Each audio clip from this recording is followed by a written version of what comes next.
ঈদকে সামনে রেখে ঢাকাবাসী গ্রামের বাড়িতে যায় ঈদ করতে। এ সময় ঢাকার যে বাসা বাড়িগুলো থাকে সেগুলো অনেকটাই অরক্ষিত থাকে বলে রেখে তারা যান গ্রামের বাড়িতে অনেকটাই। এখানে অনেকগুলো বাসা বাড়িতে পর্যাপ্ত নিরাপত্তা ব্যবস্থা থাকে না। আবার এই সময় একটা চক্র যারা পেশাদার চোর, তারা এই সময় সক্রিয় হয়ে ওঠে যে বাসা বাড়িগুলা থেকে মানুষজন গ্রামে গেছে, এই ফাঁকা বাসায় তারা এ সময় চুরি সংগঠিত করতে তৎপর হয়। এরকমই একটা ঘটনা ঘটেছিল আমাদের চকবাজার থানা ইসলামবাগে। আমাদের কাছে যখন এই সংবাদটা আসে তখন থেকে আমাদের চকবাজার থানা এসি শফিউর ওর নেতৃত্বে আমাদের চকবাজার থানা টিম কাজ করে এবং আমরা গত রাতে সারা রাত অভিযান চালিয়ে আমরা চোর চক্রের পেশাদার চোর চক্রের 7 জনকে আমরা আটক করতে সক্ষম হয়েছি।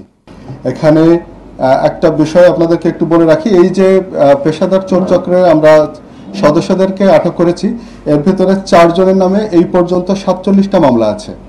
তারা এই ঈদকে সামনে রেখেই বিশেষভাবে গত 1-1.5 মাস আগে, ঈদের 1-1.5 মাস আগে তারা জামিনের বাইরে আসছে এবং এসেই তারা সক্রিয় হয়েছে এই ঘটনা ঘটাতে।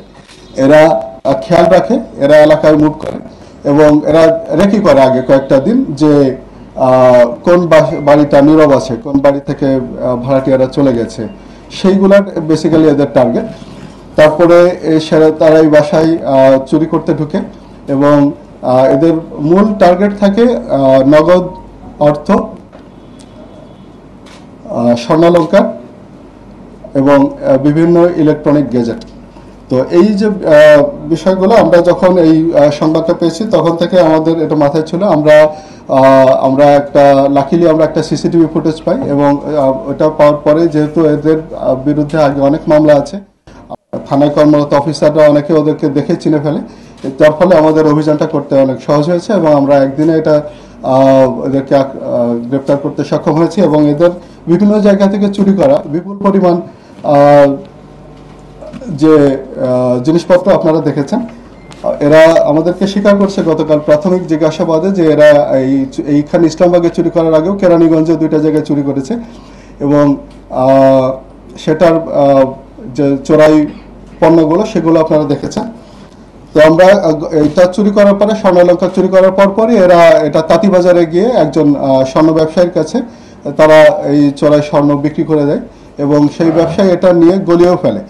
তো তাদের স্বীকারোক্তি ব্যবসায়ীকে গ্রেপ্তার করেছি এবং সেখান থেকে গলায় করা যে স্বর্ণ সেটা আমরা উদ্ধার করতে সক্ষম হয়েছি।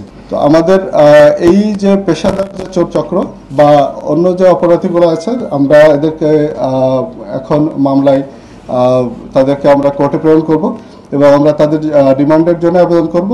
এরপরে জিজ্ঞাসাবাদে আরো বিস্তারিত কোনো তথ্য পেয়ে গেলে আমরা সেটা আপনাদের সাথে শেয়ার করব বলে আশা করি।